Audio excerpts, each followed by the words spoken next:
ಆಕಾಶವಾಣಿ 90 ದಶಕಗಳ ಪಯಣದಲ್ಲಿ ಸುದ್ದಿಯಾಗಿ, ಸಂಗೀತವಾಗಿ, ಸಾಹಿತ್ಯವಾಗಿ, ಸಂಸ್ಕೃತಿಯಾಗಿ ಜನಮನದೊಳಗೆ ಮನೆ ಮಾಡಿಕೊಂಡ ಹೆಸರು ಆಕಾಶವಾಣಿ. ಕಾಲದೊಂದಿಗೆ ಸಾಗುತ್ತಾ ಸಂಸ್ಕೃತಿಯ ತಾಳವನ್ನು ಉಳಿಸಿಕೊಂಡಿರುವ ಧ್ವನಿ ನಮ್ಮ ಆಕಾಶವಾಣಿ. ಈ ಸಂದರ್ಭದಲ್ಲಿ ಆಕಾಶವಾಣಿ ಪ್ರಸ್ತುತಪಡಿಸುತ್ತಿದೆ ಕಾರ್ಯಕ್ರಮ ಆಕಾಶ ಬುಟ್ಟಿ. ಇಂದಿನ ಆಕಾಶ ಬುಟ್ಟಿ ಸಂಚಿಕೆಯಲ್ಲಿ ನಮ್ಮ ಜೊತೆ ಖ್ಯಾತ ಕರ್ನಾಟಕ ಶಾಸ್ತ್ರೀಯ ಸಂಗೀತ ಕಲಾವಿದರಾದ ವಿದುಷಿ ಅಮೃತಾ ವೆಂಕಟೇಶ್ ಅವರು.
ಶಮಲಗಿರಿ ಕುಲಿಶೆ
ಕರ್ನಾಟಕ ಸಂಗೀತವು ಕೇವಲ ಸ್ವರಗಳ ಸರಮಾಲೆಯಲ್ಲ, ಅದು ಚಿಂತನೆ, ಸಂವೇದನೆ ಮತ್ತು ಸಂಸ್ಕಾರದ ಸಂಗಮ. ಈ ಸಂಗಮವನ್ನ ತನ್ನ ಧ್ವನಿಯಲ್ಲಿ ಆಳವಾಗಿ ಅನಾವರಣಗೊಳಿಸುವ ಅಪರೂಪದ ಕಲಾವಿದೆಯೇ ವಿದುಷಿ ಅಮೃತಾ ವೆಂಕಟೇಶ್ ಅವರು. ಶಾಸ್ತ್ರೀಯ ಶುದ್ಧತೆಯೊಂದಿಗೆ ವಿಶ್ಲೇಷಣಾತ್ಮಕ ದೃಷ್ಟಿಯನ್ನು ಬೆಸೆದು ಪ್ರತಿಯೊಂದು ರಾಗಕ್ಕೂ ಹೊಸ ಆಯಾಮ ನೀಡುವ ಗಾಯಕಿ ಇವರು. ಗುರುಪಾಠದ ಘನತೆಯನ್ನೂ ಸ್ವಂತ ಸೃಜನಶೀಲತೆಯ ಧೈರ್ಯವನ್ನು ಸಮತೋಲನಗೊಳಿಸಿಕೊಂಡಿರುವ ಅವರ ಸಂಗೀತ ಕೇಳುವವರ ಮನಸ್ಸಿಗೆ ಮುದ ನೀಡುತ್ತದೆ. ಆಕಾಶವಾಣಿಯ ಟಾಪ್ ಗ್ರೇಡ್ ಕಲಾವಿದೆಯಾಗಿ ರೇಡಿಯೋ ಮಾಧ್ಯಮದ ಮೂಲಕ ಭಾವವನ್ನು ಜೀವಂತವಾಗಿ ತಲುಪಿಸುವ ಶಕ್ತಿಯನ್ನು ಹೊಂದಿರುವ ಅಮೃತಾ ವೆಂಕಟೇಶ್ ಅವರು ಗಾಯಕಿಯಷ್ಟೇ ಅಲ್ಲ, ರಾಗವನ್ನು ಆಲೋಚಿಸುವ ಚಿಂತಕಿ ಕೂಡ. ಇವತ್ತು ನಮ್ಮೊಂದಿಗೆ ಆಕಾಶಬುಟ್ಟಿ ಕಾರ್ಯಕ್ರಮದಲ್ಲಿ ತಮ್ಮ ಸಂಗೀತ ಪಯಣ, ಆಕಾಶವಾಣಿಯೊಂದಿಗಿನ ಆತ್ಮೀಯ ಸಂಬಂಧ ಹಾಗೂ ಶಾಸ್ತ್ರೀಯ ಸಂಗೀತದ ಒಳನೋಟಗಳನ್ನು ಹಂಚಿಕೊಳ್ಳಲು ಬಂದಿದ್ದಾರೆ ವಿಶಿಷ್ಟ ಗಾಯಕಿ ವಿದುಷಿ ಅಮೃತಾ ವೆಂಕಟೇಶ್ ಅವರು. ಅಮೃತ ಅವರೇ, ಕಾರ್ಯಕ್ರಮಕ್ಕೆ ಸ್ವಾಗತ. ನಮಸ್ಕಾರ. ನಮಸ್ಕಾರ. ನೀವು ಹೇಳಿದ್ರಿ ಆಕಾಶವಾಣಿಯಲ್ಲಿ ನಿಮಗೆ ಹೆಂಗೆ ಟ್ರೀಟ್ ಮಾಡ್ತಿದ್ರು ಒಂದು ರಿಸಲ್ಟ್ ಬಂದಾಗ, ಅಥವಾ ಒಂದು ಪರ್ಸ್ನಲಿ ಕಮ್ಯುನಿಕೇಟ್ ಮಾಡೋದಿರ್ಬೋದು, ಆಡಿಷನ್ ನಿಮ್ದು ಕ್ಲಿಯರ್ ಆಗಿದೆ ಅಂತ ಹೇಳಿ. ಸೊ ಈ ಸಪೋರ್ಟ್ ಒಬ್ಬ ಕಲಾವಿದನಿಗೆ ಒಂದು ಫ್ಯೂಯಲ್ ಆಗಿ ಎಷ್ಟು ಹೆಲ್ಪ್ ಆಗುತ್ತೆ? ಈಗ ಒಬ್ಬ ಕಲಾವಿದ ಮನೆಯಲ್ಲಿ ಪ್ರಾಕ್ಟೀಸ್ ಮಾಡ್ತಾ ಇರಬೇಕಾದ್ರೆ without any validation, just to keep practising, motivation ಇಲ್ಲದೆ ತುಂಬಾ ಕಷ್ಟ. ಅದು ತುಂಬಾ ಕಷ್ಟವಾದ ವಿಷಯ. ಒಂದು ಎಕ್ಸ್ಟರ್ನಲಿ ಒಂದು ಮೋಟಿವೇಶನ್ ಇದೆ, ಒಂದು ಫಸ್ಟ್ಲಿ ಆನ್ ಪೇಪರ್ ಆ ಗ್ರೇಡ್ ಇಟ್ ಸೆಲ್ಫ್ ಒಂದು ಇಸ್ ಡೆಫಿನೆಟ್ಲಿ ಮೋಟಿವೇಶನ್ ಅಲ್ವಾ. ಅಂಡ್ ಈ ಫೀಲ್ಡಲ್ಲಿ ವಿ ಆರ್ ಸ್ಲೈಟ್ಲಿ ಸೇಫ್ ಮಾಡ್ಬೋದು. ಈಗ ತುಂಬ ಜನ ಇದನ್ನು ಫುಲ್ ಟೈಮ್ ಆಗಿ ತಗೊಳ್ಳಲ್ಲ. This day and age it is not feasible ಅಂತ ತುಂಬ ಜನರಿಗೆ ಒಂದು ಅಭಿಪ್ರಾಯ ಇದೆ, which is to an extent true. ಈಗ ಎಲ್ಲರೂ everyone who is a musician takes it full time. How financially supportive it will be ಅನ್ನೋದು is a big question mark. ಅವರು ಕ್ಲಾಸಸ್ ಇಟ್ಕೊಂಡ್ರೆ ಅಥವಾ ವರ್ಕ್ಶಾಪ್ಸ್ ಮಾಡ್ತಾ ಇದ್ರೆ maybe it is doable these days. So ಆ ಸಿಚುವೇಶನಲ್ಲಿ ಒಂದು 4 ಜನ they respect the music that we give, or the respect the effort that goes behind. ಈಗ ನಾವೆಷ್ಟು ಸಾಧನೆ ಮಾಡ್ತೀವಿ ಅನ್ನೋದಕ್ಕೆ ಒಂದು ವ್ಯಾಲಿಡೇಷನ್ ಆರ್ ಒನ್ ಸಪೋರ್ಟ್ ಅಂತ ನಮಗೆ ಒಂದು ಸಂತೋಷ ಖಂಡಿತ ಆಗುತ್ತೆ. ಅದು ಇಲ್ಲದೆ ಇರುವಾಗ what is an artist doing it for ಅಂತ ಒಂದು ಕ್ವೆಶ್ಚನ್ ಬಂದೇ ಬರುತ್ತೆ ಕೆಲವು ಜನರ ಮೈಂಡಲ್ಲಿ. ಈಗ ಸ್ವಲ್ಪ ಎಲಿವೇಟೆಡ್ ಸೋಲ್ಸ್ ಎಲ್ಲ ಇರ್ತಾರೆ, ನಾನು ಏನೇ ಆಗಲಿ ನಾನು ಎಫರ್ಟ್ ಹಾಕ್ತಾ ಇರ್ತೀನಿ ಅಂತ ಹೇಳೋರು ಆ ಕಾಲ ಈಗ ಇಲ್ಲ. ಸೊ ನಾವು ಏನೇ ಆದರೂ ಈಗ ನೀವು ಮಾತಾಡ್ತೀರಾ, ನೀವೊಂದು 20 minutes ಸ್ಪೀಚ್ ಕೊಡ್ತೀರಾ, ಆಡಿಯನ್ಸಲ್ಲಿ ಒಬ್ಬರು ಏನು ರಿಯಾಕ್ಷನ್ ಕೊಟ್ಟಿಲ್ಲ, ಆಮೇಲೂ ಏನು ಯಾರು ಹೇಳಿಲ್ಲ ನಿಮ್ಮ ಹತ್ರ ಅಂದರೆ ಎಷ್ಟು ಕಷ್ಟ ಆಗುತ್ತೆ ಅಲ್ವಾ. ಅದೇ ಒಂದು ನೀವು ಹೇಳಿದ್ದು ಈ ಪಾಯಿಂಟ್ ಚೆನ್ನಾಗಿತ್ತು, ನನಗೆ ಇದ್ರ ಬಗ್ಗೆ ನಾನು ಇನ್ನೂ ಸ್ವಲ್ಪ ಆಲೋಚನೆ ಮಾಡಬೇಕು ಅಂತ ಒಬ್ರು ಬಂದು ಹೇಳಿದ್ರೆ, ನಾವು ಮಾತಾಡಿದ್ರಲ್ಲಿ ಏನೋ ಒಂದು ಯೂಸ್ ಇತ್ತು ಅಂತ ನನಗೆ ಅನ್ಸುತ್ತೆ. So just that we get that feeling of ನಾವು ಮಾಡಿದ್ದಕ್ಕೆ ಒಂದು recognised, not only recognised that we should continue this. ಏನು ಗೋಲ್ ಈಗ ಹೌದು, ಈಗ ನಮಗೆ ಎಂಡ್ ಗೋಲ್ ಅಂತ ಇಲ್ವೇ ಇಲ್ಲ. ಫೈನ್ ಆರ್ಟ್ಸ್ ಅಲ್ಲಿ ಅಂತೂ ಎಂಡ್ ಗೋಲ್ ಇಲ್ವೇ ಇಲ್ಲ. It is a perpetual every days learning. ಅದೇನು ಇಂಪ್ರೂವ್ ಆಗ್ತಾ ಇರಬೇಕು till the end of time. We may not know when that is, but this validation is definitely needed. How do you feel, Amrita, at this young age? You have achieved so much. And you said already, like every day is a learning process. But ನಿಮ್ಮ ಅನುಭವ ಏನು? I still feel that there is a very long way to go ಅಂತಾನೆ ಹೇಳಬೇಕು ನಾನು. It is like that for most artists for the art form and in any field ಅಂತ ಹೇಳ್ಬೋದಲ್ವಾ. Improvement in arts ಅಲ್ಲ, still how you can better your self ಅಂತ ಅನ್ಸುತ್ತೆ. You already got the grades. ಹೌದು, it is ಈಗ top grade ಅನ್ನೋದು again it is an encouragement to do better ನನಗೆ and responsibility. ಈಗ ಟಾಪ್ ಗ್ರೇಡ್ ಅನ್ನೋದೇನು, ಈಗ ಒಂದು ಲೆವೆಲ್ ರೀಚ್ ಆಗಿದ್ದೀರಾ, ಆ ಲೆವೆಲ್ ಮೇಂಟೈನ್ ಮಾಡಿ ಅದಕ್ಕಿಂತ ಹೈಯರ್ ಹೋಗಕ್ಕೆ ಒಂದು ಸ್ಟೆಪ್ಪಿಂಗ್ ಸ್ಟೋನ್. ಅದು what is after top grade all India ರೇಡಿಯೋನಲ್ಲಿ ಲೈಫ್ ಟೈಮ್ ಅಚೀವ್ಮೆಂಟ್ ಅದೆಲ್ಲ ಇದ್ದೇ ಇದೆ. ಬಟ್ ಅದನ್ನು ಕಾಪಾಡ್ಕೊಂಡು ಬರಬೇಕು ನಾವು, ಆ ಕಲೆಯನ್ನು. ಆ್ಯಂಡ್ ದ ರೆಸ್ಪೆಕ್ಟ್, ನಾವೆಷ್ಟು ರೆಸ್ಪೆಕ್ಟ್ ಆ ಮ್ಯೂಸಿಕ್ ಕೊಡ್ತೀವೋ ಅಷ್ಟು ನಮಗೂ ಸಿಕ್ಕತ್ತೆ. ಎಷ್ಟು ನಾವು ಅದನ್ನು ಎಂಜಾಯ್ ಮಾಡ್ತೀವೋ ಅಷ್ಟು ಎಂಜಾಯ್ಮೆಂಟ್ ನಮಗೂ ಸಿಕ್ಕತ್ತೆ. What promotes you to keep going? ಅಂದರೆ it's a very good question. Actually I was myself this many times.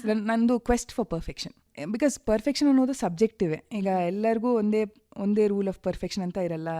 ಒಂದು ಶ್ರುತಿ ಶುದ್ಧತೆ, ಒಂದು ಸ್ವರಸ್ಥಾನ ಶುದ್ಧತೆ, ಒಂದು ಗಮಕ ಶುದ್ಧತೆ, ಸಾಹಿತ್ಯ ಶುದ್ಧತೆ, ಇದೆಲ್ಲ ನಾವು ಅದರಲ್ಲಿ ಎಷ್ಟು ಆಳವಾಗಿ ಹೋದ್ರೇನು ಸಾಲದು. ಒಂದು ರಾಗಕ್ಕೆ ಬಿ ಫೇತ್ಫುಲ್ ಟು ರಾಗ, ಹೊಸ ರಾಗ ಕಲಿಯೋದು, ಹೊಸ ಕಂಪೋಸರ್ಸ್ದು ಕಲಿಯೋದು, ಅಥವಾ ಎಷ್ಟೊಂದು ಜನ ಹಳೆ ಕಂಪೋಸರ್ಸ್ದೆ ನಮಗೆ ಎಷ್ಟೊಂದು ಹಾಡುಗಳು ಗೊತ್ತಿರಲ್ಲ. ಈಗ ತ್ಯಾಗರಾಜರವರೇ ತಗೊಂಡ್ರೆ ಎಷ್ಟೊಂದು ಹಂಡ್ರೆಡ್ಸ್ ಆಫ್ ಸಾಂಗ್ಸ್ ಇದೆ. ಪುರಂದರದಾಸರದು ಎಷ್ಟೊಂದು ಹರಿದಾಸ ಸಾಹಿತ್ಯ ಇದೆ ಅವ್ರದ್ದೇ.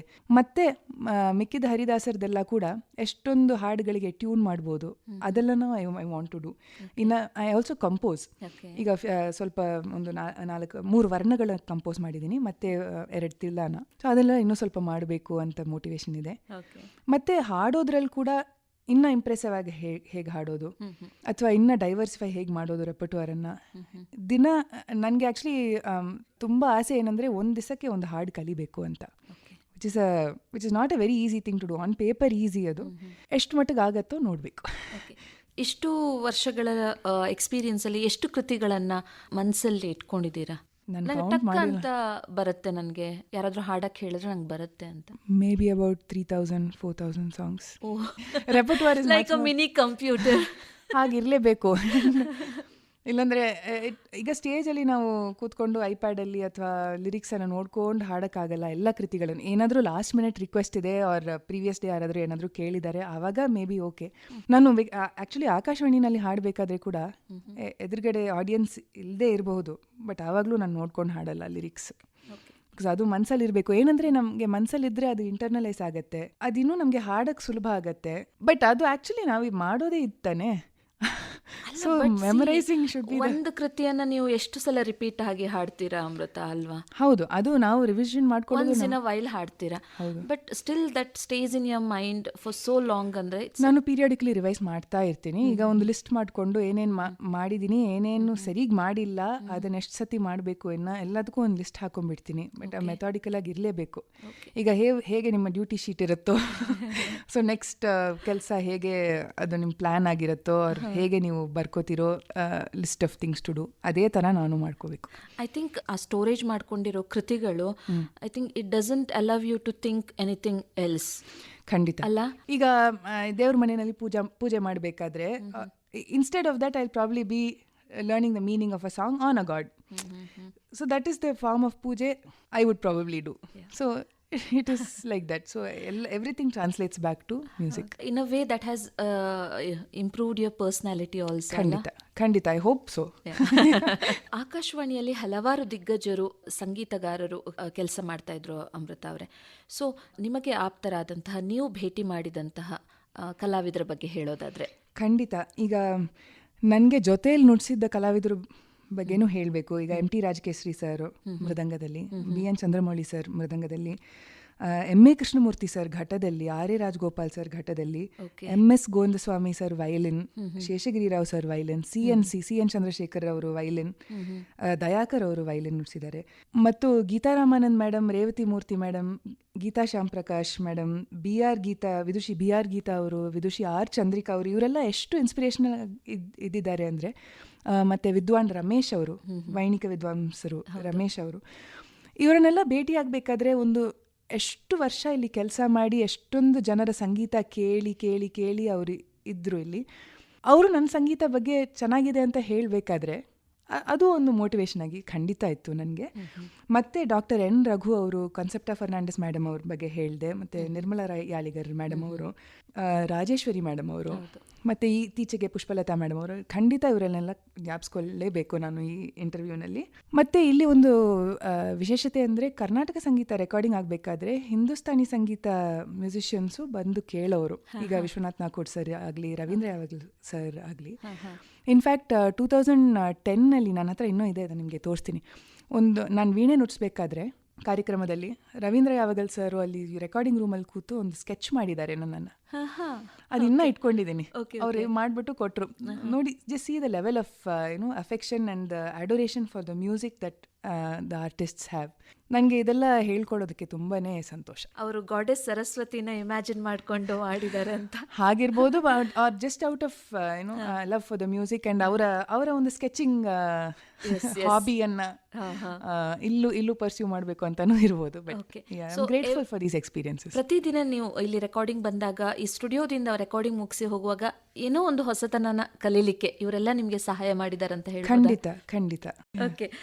ಸೊ ಅಮೃತ ಅವರ ಇವತ್ತಿನ ಆಕಾಶ ಬುಟ್ಟಿ ಕಾರ್ಯಕ್ರಮದಲ್ಲಿ ನೀವು ನಿಮ್ಮ musical journey and your quest for perfection, your association with Akashvani, so ಅದನ್ನು ಎಷ್ಟು beautifully you have explain to our listeners. ಕಾರ್ಯಕ್ರಮದಲ್ಲಿ ಭಾಗವಹಿಸಿದ ತಮಗೆ ಧನ್ಯವಾದಗಳು. ನಮಸ್ಕಾರ. Thank you so much. Thank you. ಆಕಾಶ ಬುಟ್ಟಿ ಕಾರ್ಯಕ್ರಮದ ಈ ಸಂಚಿಕೆಯ ಅತಿಥಿ ಖ್ಯಾತ ಕರ್ನಾಟಕ ಶಾಸ್ತ್ರೀಯ ಸಂಗೀತ ಕಲಾವಿದರಾದ ವಿದುಷಿ ಅಮೃತ ವೆಂಕಟೇಶ್. ಇವರೊಂದಿಗೆ ಆಶಾ. ಈ ಕಾರ್ಯಕ್ರಮ ಆಕಾಶವಾಣಿ ಬೆಂಗಳೂರು ಕೇಂದ್ರದ ಕೊಡುಗೆ.